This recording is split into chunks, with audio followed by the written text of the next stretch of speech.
damay nuyu ñëpp di féliciter Génération Foot di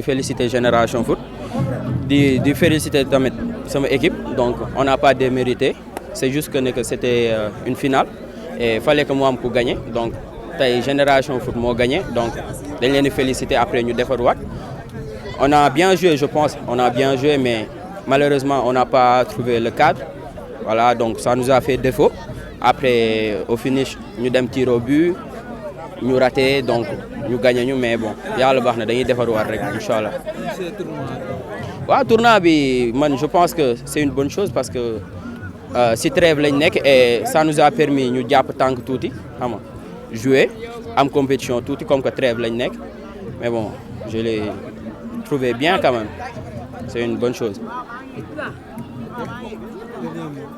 Dernier mot juste di remercier staff Lusitana yëpp ci travail bu énorme bi ñuy def chaque matin di bàyyi seen lépp di ñëw duñu jàppale ñun ay jeunes talents donc d'abord def ñu confiance di ñu jouer loo donc loolu rek dañ leen di remercier ñëpp ñu organiser tournoi bi voilà merci. maa ngi nuyu ñëpp di leen sant franchement tournoi bu normal la quoi parce que may nañu au moins ñu compétir avant Coupe du Sénégal wala championnat régional franchement ay adversaires de taille lañ quoi waaw c'est vrai que c'est une bonne équipe waaw ñoom ils nous ont causé beaucoup de problèmes quoi mais bon on a pu gagner et waaw on est content quoi franchement.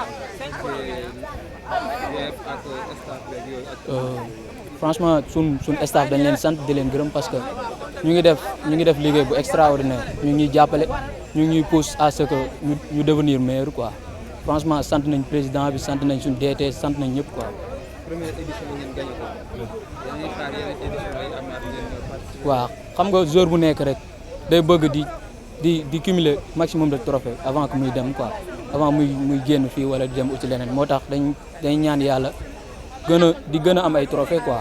Un tournoi d'évaluation qui va me permettre de savoir où est-ce que l'équipe se trouve sur le plan organisationnel, sur le plan du football, technico-tactique, avec des équipes qui sont quasiment structurées, des centres de formation qui sont capables de recevoir et de sortir à l'extérieur pour ne pas fausser le tournoi et de voir le travail qui se fait ailleurs. Et c'est du bon travail, c'est une bonne découverte pour tout Pikine. Selon vous, c'est une réussite?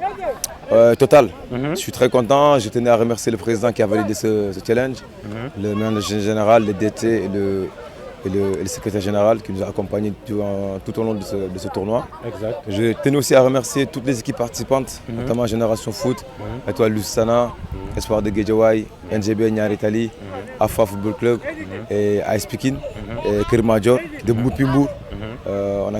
J'ai créé un groupe WhatsApp où il y avait des représentants de tous les clubs pour permettre que ce tournoi puisse se passer dans les meilleures conditions parce que moi j'ai l'idée, mais moi je ne détiens pas le savoir, j'ai besoin de tout le monde, je suis en train d'apprendre avec les autres, on apprend beaucoup plus facilement. Effectivement, c'est la première édition, est-ce que ce tournoi sera pérennisé? J'espère, on va tout faire pour ça. Au début du tournoi, il y en a qui avaient dit que ce tournoi n'allait pas terminer, mais moi j'étais conscient que quand on fait du travail et qu'on y met du sien avec beaucoup de professionnalisme et de rigueur, on arrive au bout final. Aujourd'hui, vous avez vu, ça a été exceptionnellement bien organisé. Le tournoi est arrivé au bout, victoire de Génération Foot sur Lusitana au tir au but. Quand on travaille, je pense qu'on peut espérer la réussite. Et là, c'est que du travail. Le tournoi, il est officialisé. La Fédération sénégalaise de football, elle est au courant. Les clubs ont reçu une invitation officielle. Tous les matchs sont quasiment filmés. Il y a aussi les licences obligatoires. Il y a les arbitres officiels. Les conditions de match comme ça, les jeunes puissent avoir un temps de jeu qui correspond à la compétition. Ça veut dire que là, on sort avec 8 matchs officiels, les matchs aller-retour. Si le championnat il démarre, pour la coupe, on sera déjà prêt. Effectivement. Bon, peut-être une dernière question. Concrètement, quel est le but recherché dans ce tournoi? C'est comme je dis, pour moi c'est un tournoi d'évaluation pour l'AS Pikine. Je viens d'être coach. Je voulais savoir, est-ce que le club il est prêt par rapport à moi ce que j'ai à la main sur le plan organisationnel, parce que c'est quand même un tournoi, il faut sortir des matchs aller-retour. C'est pour aussi voir ce qui se fait ailleurs en petite catégorie, dans des clubs qui sont vraiment au-dessus du lot par rapport à l'organisation, au terme de travail, pour permettre de nous inspirer d'eux, pour pouvoir aider l'AS Pikine dans la petite catégorie, que l'avenir se prépare ici. Exact. On a notre mot à dire, que ce soit chez les cadets avec coach Idi ou chez les juniors avec nous. Mais forcément, si on travaille, on peut donner à l'équipe première des produits qui sortent de la formation pikinoise. Tout à fait. Je tenais vraiment à féliciter aussi tout mon staff. Je ne vais pas citer leur nom, mais en tout cas, on s'est réunis tout à l'heure à la fin. J'ai remercié tout le monde.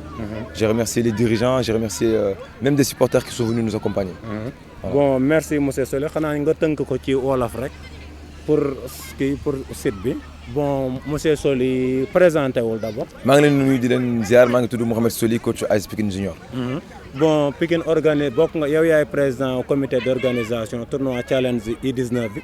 Lan moo poussé Pikine ba mu organiser tournoi bu ne mel. waaw tournoi bi dañ ko organiser pour ñu natt suñu bopp xool équipe bi fan la toll fan la war a mën a dem ci ay équipe yoo xam te ne si ñoom dañoo am ay structure yu mel ni ay Génération Foot yu mel ni ay AFA yu mel ni ay Italie Lusitana yu mel ni ay NGB Ñaari Tali lu mel ni ay Espoir de Guédiawaye lu mel ni ay Kër Madior nga xam ne c'est des clubs yoo xam ne ñoom am na structure liggéey bi mokk na depuis presque 6 7 ñii ba 10 12 ans.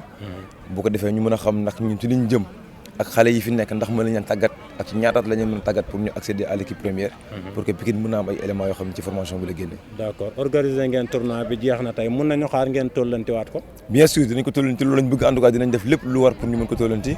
ndax ci gannaaw mbaaxu yàlla ak organisation bu mucc ayib te suñu président validé ñu ko gëm petite catégorie bi bëgg ko développer. mais nañu chance ak le manager général ak le directeur technique. ak le secrétaire général ba ñu mën ko organiser dans les conditions yu baax ak suma staff technique yaakaar naa ni tournoi bi ku ko xool tey gis nga ni am na njëriñ pour xale yi pour ñun ñi nga xam dañuy jàng nekk ay ndaw pour aussi le club mu xam ni am na yeneen équipe yoo xam ni ils sont structurés organisés te ay ndaw fa nekk di liggéey te ñoom ñoo nekk en équipe première. D'accord mën nañu wax ne réussite la kon ndax gis na ne nit ñi wuy si woote ngeen nit ñi wuy si naan leen. waaw kontaan nañ ci présence nit ñi ñu wis ñi réussite la parce que tournoi soo ko organisé au départ am ñu yaakaar ne du egg tey jii mu egg mais boo ci defee ay conditions yoo xam ne dafa jege ak professionnalisme maanaam tournoi dafa am ay licence am ay feuille de match